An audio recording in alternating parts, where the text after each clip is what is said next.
Handicapper Steve here, handicapping the racing from Aqueduct Racetrack here on Friday. It is the 18th of November 2022. Gonna look at the sixth race from the Big A, but before I get on to that, remember to please follow me on Twitter at Horse Racing Kid 5 for more selections for race courses around the world. The sixth race from Aqueduct, it's an allowance race, purse $90,000, race for fillies and mares. 3-year-olds and upwards, never won 18,000 other than the main claim starter or state bred allowance race, or it's never won 2 races here. We have a field here of 13 horses entered. Keep in mind the 11 horses in 8E, 12 and 13 are MTOs. So we'll be to a field of 10 horses heading to the inner turf course, the distance of ground of 2,200 meters, or the distance of ground of a mile 3/8 on the Aqueduct inner turf course. 2,200 meters, a mile 3/8 here. Portable rails are up at 9 feet, I believe, or 18 feet, one of those two. And something I noticed today, a lot of turf races have been coming off the turf the last week or so here in New York because the weather's been crazy. Last week it was like 70 degrees on Sunday or Saturday. It was actually at Aqueduct. It was a beautiful day. And now today, on Thursday, it's like 39, and it's going to get that way all weekend. So they've been very picky about the turf racing. But something I noticed with the long distance races at Aqueduct the last few years, a mile 3/8, mile and a half races, when they're taking off the turf, they're running a mile and an eighth. They're actually going to, if they run this race on the dirt, it's going to actually be running a mile 3/16, an extra 16th a mile longer, but still kind of a longer distance race. A bit of the unknown, especially when you get to those longer distances.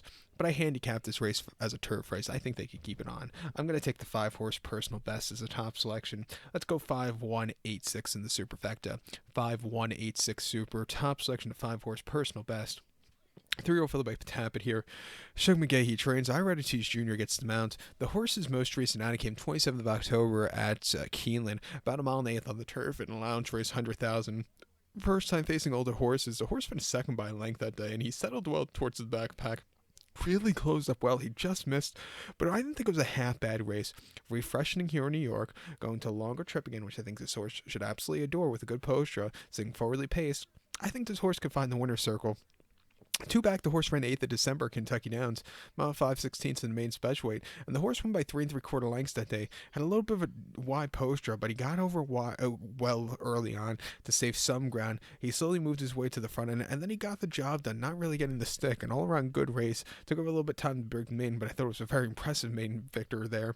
And then prior to that, 16th of August at Colonial, mile and 8th on the outer in a main special weight. The horse finished second by a length that day. He sat mid-pack most of the race after not the best beginnings, a little bit wide, and the winner just outgamed this horse. Keep in mind the winner was a next start winner along with this one, and then before that, 17th of June at Belmont, mile and 8th on the inner turf course in main special weight. The horse finished third by 5.5 lengths that day, and never quickened up and never weakened out of it. Probably needed the race there, but it's been training well at Belmont. I'm going to give this horse a shot at 2-1. I think the one horse Assembles your second likeliest winner. I like this horse closing up from nowhere last time out here at Aqueduct, going mile 3/16 on the outer in an allowance race, finishing second by 1.5 lengths. Was stupidly wide, but like I said, closed up from nowhere. Before that at Aqueduct in a allowance race for 105, he finished 8th by 7.5 lengths and just had a stupidly wide posture, which cost him.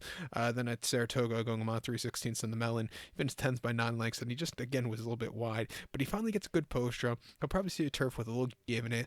I'll give him a shot at 4-1. His last race wasn't bad at all. To recap my selection for the 6 from Aqueduct, let's take the 5-horse personal best. Give kudos to the 1-horse Assemble. 5-1-8-6 super. 5-1 in your multi-race. So good luck to all, and please follow me on Twitter at Horse Racing Kid 5. Good luck, everybody.